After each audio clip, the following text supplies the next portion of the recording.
Hey everyone, it's Ruben here. So a couple months ago, I started to think about a very similar request I've gotten from every single company I've ever worked with. So hundreds of hiring managers, over 40 different companies, as being their first recruiter and recruiting for them internally in-house. So one thing is every hiring manager without fail always asks to source people who have proven tenure, people who have shown some sort of history of sticking with it of some sort of amount of time. Usually it's like 18 months, 24 months, 3 years, something like that. And I really wondered why someone would ever join a company and then leave within the first year. Like, I just don't believe that really anyone wants to do that. So I reached out to 34,181 software engineers who had joined a company and then left within the first year. And the idea was to understand why. And so in this YouTube video, you'll hopefully see like the data. You'll understand why they left. And then I grabbed signals on what would prevent them from leaving. So hopefully you can take away ideas to like lower churn and help extend the tenure that you have with your employees. So just to start with the data, 10% of the folks I reached out to and surveyed were from bootstrap companies.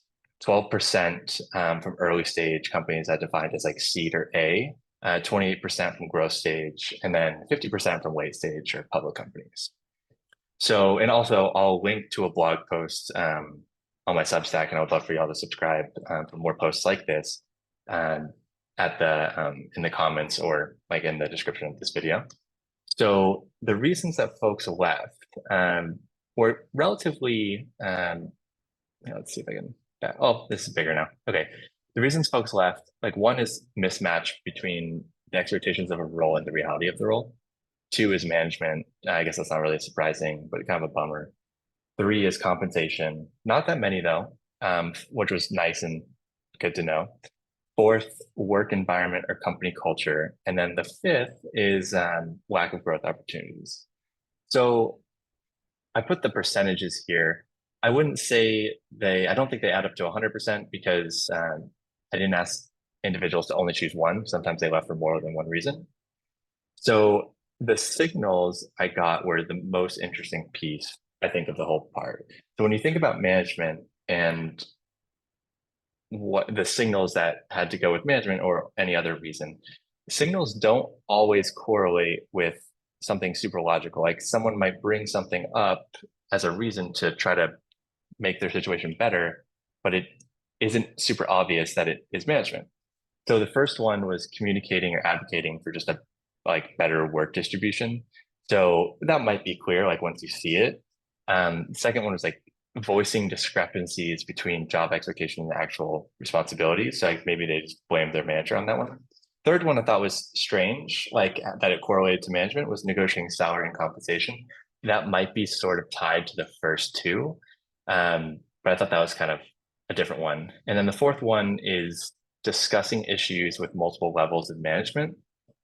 So I guess if your employees are speaking to like a manager and the director and the VP, that could be a signal of that they felt there's like a mismatch with the management at that company. So the next batch of signals for the role expectations in reality, that candidates had said, their, I guess employees had said that they voice discrepancies. I mean, I guess they were just blatantly saying it, which is great. No tricks there. And then the second is same thing, discussing with multiple levels of management. The next signal with a misalignment between the work environment and culture, that one, there was a conflict between the expectations in their output. So maybe they didn't feel like they were producing enough. Maybe they felt that their manager was expecting much, much more. So they were having conversations with superiors unproductively, failed to provide solutions. And then oftentimes requesting to switch teams, I thought was interesting. So that one links back to work environment and company culture.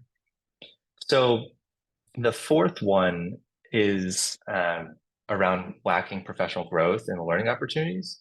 So this one, I thought it was interesting that employees were seeking clarity about future product development.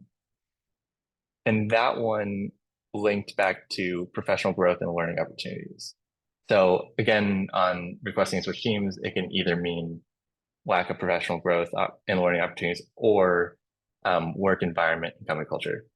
So then the last one around compensation, which was the lowest, I think it was only like 10% or 8% or so. Folks were negotiating salary and compensation by bringing forth another offer, which I don't love, but is what it is.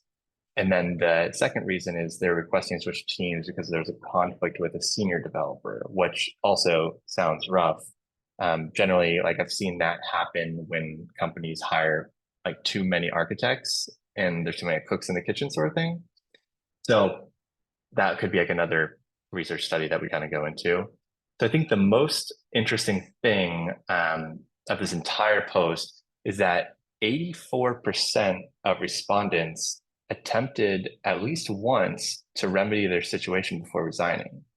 So, and I think some of them, when I looked back at the data, had mentioned that they had attempted, they had made attempts up to 12 times and over like months. So it's relatively jarring in the sense that it's not like it shouldn't be. I mean, I wouldn't say it shouldn't be surprising. It's everything is always a surprise. There's a lot of things to do in a startup and so many things on everyone's plate.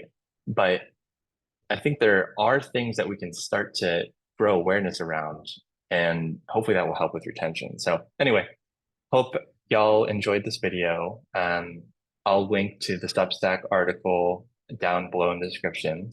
Um, and thanks for your time.